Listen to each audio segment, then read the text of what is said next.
Let's roll. Hello guys, welcome to Free Speech and Me. My name is Ann Kramer. We have a guest today named George. This is George. If you know about my other channel, Ann Kramer, he has been a featured guest on here. He's one of my best friends. We love him on this channel. Anyway, so we want today, well, I don't know if you're curious about this, but I'm really curious about the Twitter files, you know, and, you know, what's going on with them and how much were you surprised by what came out of the Twitter files thus far? I think that he's revolutionizing Twitter completely because he's getting rid of the deadwood that just spread lies and innuendo. Right. And he's getting it where it can be an honest thing again. Right. Well, you know, and another, I know that you probably don't know about this, but like there are people, I don't know if you know TikTok. You know the Right. TikTok where they were where like there are Twitter people who they video tape themselves and what they do in a day. And if you saw a video, you would be like, yeah, that's a lot of unwinding, but where's the work? Like they're like, we go to the sauna in the Twitter lounge, we go to the yoga mat area, we eat lunch there, and it's like, but where's the work, you know? So a lot of, that's what you're talking about, dead weight, you know? The thing with TikTok though is, besides just being owned by China, it's owned and run by the Red Army. Mm-hmm. And that's strictly espionage. Right. And that's why it's being banned in all sorts of places. The U.S. Army is banning their people from using it. Right. Because there's just so much stuff that they can collect that way. It's ridiculous. Well, I mean, and also, I don't know about you, but I think that TikTok is very kind of destructive because, like, you probably don't see these videos because you don't have cable and you don't have internet right now. But like, there was a video that Tucker played on his show where this like Ukrainian soldier was doing this stupid TikTok dance, and it's like we're giving billions of money to President Zelensky, and you know, number one, dude can't even be bothered to put on a suit. You know, he's demanding money, and he can't even be bothered to put on a, you know. He has on workout clothes. He looks like a pimp, as Tucker said. But number two, it's like, we're giving you money so that you can do what? Dance while bombs are going off in the background? Like, come on. Like, if we're gonna give you money, like, I'm not for giving us money right now because we're in a recession and we don't need to be giving money away for nothing. We're getting nothing out of this. And people, I hear it on, even people who are kind of not political, like, I'm not going to name names actually, but this person said, you know, well, we have to, you know, fight with Russia because we have to show that we are still, that you can't mess with America. But the truth is that with Joe Biden in the White House, you can mess with America. That's just the truth, and I don't want to get into a war where there's soldiers on the ground because he's already shown that he's okay leaving people behind. So I'm not okay with fighting a war with real soldiers. Anyway, sorry about that. I don't think there's much chance of us being involved on the ground in that. They were talking about, I forget which weapon it was, but that weapon requires American soldiers to be there. That'd be Patriot missiles. Yeah, that's what Biden was talking about. Yeah, the big reason, one of the big reasons is the country over there is part of the grain belt in that area, and they supply grain to different parts of the world, large amounts of grain. Right. And really there's some parts of Africa and other places where they're mainly getting close to starvation because of The war. the limited amount of grain. Because Right. with the weather in this country that we're having,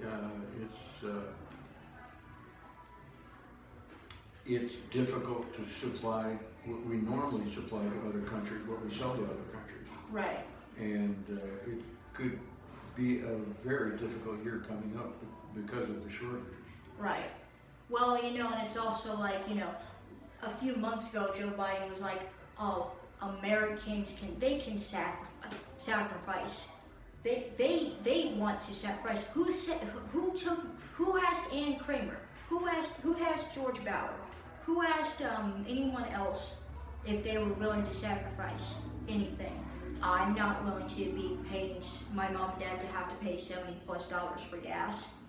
He doesn't want to pay a bunch of money. Why do you think people want to sacrifice anything? We don't want to sacrifice anything for your stupid petty war.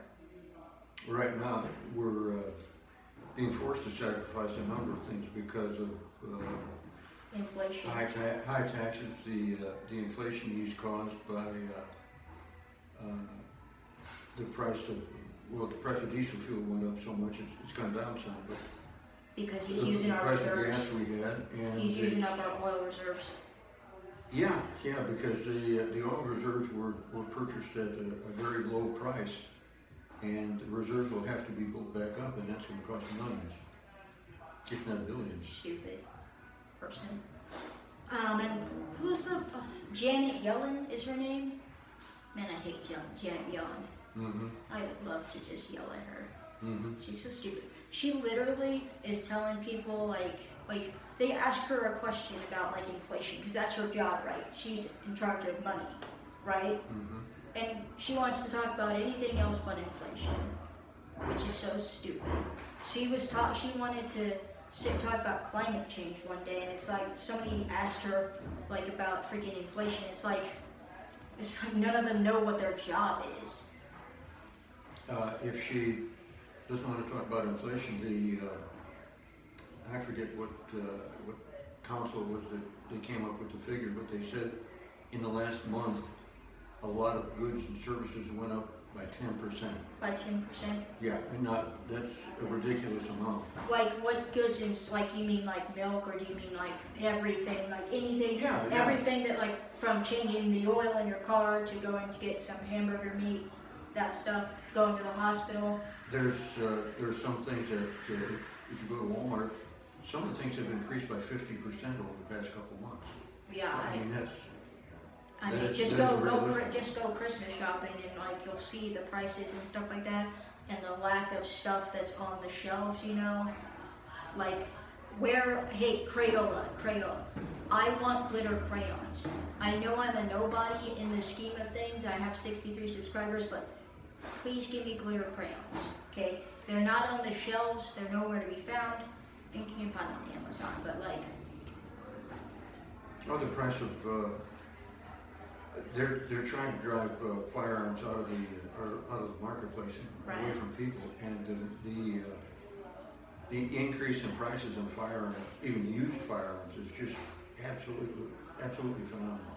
Right. And like, you know, people, the thing is that I want to drive home about the inflation thing. I know we were going to talk about Twitter, but we'll talk about that after this. But people are saying that the reason oil prices are up is because of Russia. No, I'm going to tell you right now, it is not because of Russia. When Biden stepped into the White House, oil companies already were clenching their armchairs already because they knew if he got into the White House, he was going to try and get rid of oil. They already knew that, so they prepared for that, and they bumped it up to $2. It was like $1 and something cents when Trump was in the White House, and now it's $2 and something cents now. That's to give people a false sense of hope. Don't hang on to that it's going to be $2 and something cents. It's not going to be. Somebody has to be the Grinch, and it's going to be me. It's not going to stay that way. It's going to go up to $4. Sorry, not sorry. Yeah, one of the executives in the oil industry said gas could go up again to $4, and because he's shutting down drilling in this country, we're importing more oil oil from Venezuela, from people that hate us. which is really being controlled by China right now. And it isn't the light sweet crude that we have in this country. It's a heavy crude. It's more difficult to refine, and it's costing us way more. Right. And like the thing is that the very most annoying thing about this is that we have, you know, the power to, you know, produce our own oil. We have that power. It's all been shut down. That's what I'm saying though, is that we have the money to do that. We have the resources. There's oil in Texas, there's oil in Alaska, Louisiana. Well, they keep finding oil all over. Right. I mean, there's even oil in Illinois. Right. You know, that's being pumped there. Right. You think eventually the states are just going to say, F this guy, we're going to pump our own oil? Well, what can... It would be nice if they did. I Can don't they know what, legally do that? Would they get in trouble? it would, if it wasn't on federal land, they could do it. Federal land, they could put a stop to it. What do they define as federal land? Land that's owned by the Yeah, government. but how do you know? Is it on a map or Oh, something? yeah, sure. Oh, okay, it is. Like, they can't just play down and say, well, I didn't know. No. That's, No, that doesn't work. it's, because, like, you know, like, I was pointing out to this person that, like, because they're like, well, the inflation's high because of Russia. And I was like, no, inflation has been going up since Biden entered the White House. Mm-hmm. Inflation hasn't, you can sit there and blame, you can sit there and blame Russia all you want to, but that happened in did it happen like last January? This was last January, right? That Russia entered. Yeah. Yeah, okay. This happened February. It was in February. This happened last February that they entered, you know, Ukraine. And prices have been going up for a long time. So, you know, has nothing to do with Russia. I know that, like, you know, it's so easy to blame Russia for, like, everything. Oh, you know, Trump won in 2016, it's Russia's fault. But Ukraine, now it's Russia's fault for entering Ukraine. But gas prices, let's be real here, gas prices have been going up since Biden entered the White House. You know, baby formula, and that's another thing, is that, like, important, essential things that people need to survive are not being put on shelves. So you can blame Russia all you want to, but it's not Russia's fault. And just so you know, Biden, Germany bailing us out and giving us baby formula is not a win. It's a lose. It's a losing thing by a loser. Because if, you know, we were doing the right thing, we wouldn't have baby formula shortages. You know? Right. Like, you know, they acted like, yay, Germany bailed us out. That's the sign of a loser. Because, like, Trump wouldn't be like that. Trump would be like, well, we need to produce our own baby formula. Like, they knew that, like, It's because of shortages of the products that go into the baby formula. Well, no, and it was also because, like, there was a baby formula that was recalled, Mm-hmm. and that baby formula was used for, like, WIC. And, you know, then, because they put all their eggs in that one basket, when the eggs went sour, everybody was rushing for the other formulas, and they ran out. And if I still have the picture, this happened in May of 2022. I know somebody here was saying that, oh, it only happens in big cities, but no. All the formula in May of 2022 was gone, basically. There was, like, only a few things of formula, and people were being told to take one at a time. I would hate to be a mom at that time, because, you know, there are some babies can't have certain formulas. So, Yeah, they're in effect, they're rationing a lot of things.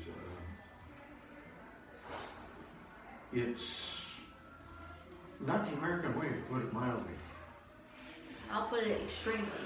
It's basically a China way. Oh yeah, and speaking of which, you know, just to prove that the China way doesn't work, since you know how they were basically forcing people into their houses, and all these protests, or as it's funny how the left loves to talk about the protests that are happening in America, but they don't want to speak about the stuff that's happening in China. Funny how that's happening. But since President, you know, he's a dictator. He's not a president. Why do they call him a president? He's a dictator. He's not a president. Right. But President Xi Jinping, I don't know. Never can remember. I don't know if that's, anyway, the president of China. I believe it's Xi Jinping, or I'm not sure. Maybe that's, it's either North Korea that's Xi Jinping, or is that, anyway, I don't remember. I'm sorry. But he can't get a grip on the rights, the protests that are going on. And so what he ended up having to do was he had to let people go out. But because, like, you know, people, George, I don't care. But because of the fact that, like, the people, my guess is that they weren't immune because they've been inside the house, you know. They didn't get hit with immunity. They didn't get either sick or, like, you know, exposed to it. So now now there's a spike in COVID over there because of what's going on. And I find that really interesting that, like, you know, he wants to tell us that something about not having good social something. So I think the really interesting thing is the subcommittee or committee hasn't, for what? the one that's been established to find out the origins of COVID hasn't Right. done any real work on China. They haven't really interviewed people there, and they haven't traced the connection back to this country where we were sending money to that The lab. that lab, Right. which Fauci should be in jail. mhm. But he's not going to because he's going to get away scot-free. I hope that he gets something coming his way. I mean, it's not fair that millions, if not billions of people died. And, you know, this virus that changed the whole outcome, not just of the way people communicate and how they socially interact with each other. I mean, like, kids are still behind in school. You know, there's a lot of stuff that maybe I put you on here and we can talk more about it. But there's just a whole lot of social things and interactions. I mean, say what you want. Say what you want. But I wholeheartedly believe that the presidential election was changed because of COVID. There's just, I mean, so many things that were changed because of COVID. So, and some people believe that was meant on purpose, some people don't. But whether or not, you know, I'm very curious to see the origins of COVID too. I mean, I kind of won't be shocked by it because I believe that it was founded in China. I mean, how else could it have gotten here? You know, and that's, you know, is there anything else that you're really curious? I'm very curious about the January the 6th. Not like, you know, when are they going to disband, you know? Because you know, that was like they were so epic. They were like gung-ho in like 2021 or 2022. They started in 2021. They're like a band that died so fast. They're a little rock band that died so fast. Like, some of their band members died. Like, 2 of them are at least are going to be out of the Congress, like, come in a few days or so. So it was a shortly lived one. Also, they produced nothing really. Well, unfortunately, the Senate will still be controlled by Democrats this next time around. So But they're not controlled by They were controlled Now by the- Republicans in the House. Yeah, the House is going to dig into a lot of things, including the investigation into Biden's son and where all the money went. You know, I think they should investigate Biden Well, that's because gonna because come about that way. Hunter is just a pawn in a bigger game. You know, he's part of he's like He's a like middleman. well, he's the president, and also Trump is old too. You know, Trump. I mean, you know, Trump had a phone call with the Ukrainian president, and that's why he got impeached the first time. And then, you know, they accused him of saying words that incited violence when, like, people who are on the left actually said words like, you know, we should make people feel uncomfortable and stuff like that. Like, I could literally come up with if I knew how to edit the clips, I could come up with a montage of things that have been said by the Democrats about Trump and Republican people who voted for Trump. But we don't have the time nor the energy, but let me know in the comment section if you would like that to happen. Anyway, my name is Ann Kramer, this is my friend George, and this is Free Speech and Me. And, you know, hey, my opinions aren't always right. You know, I'm under the belief that it takes a whole bunch of people to make this world go round. And so if you disagree with me, politely in the comment section tell me why. And you know what, I tend to not like it. I tend to, if you call me a transphobe, let me just say right here, when you call somebody a transphobe or a racist or something like that, that is like the most boringest yawn ever. It's so boring, you know. Right. It means you've got nothing to really say. But anyway, have a nice day. Thank you for watching, and hope to see you soon. Bye.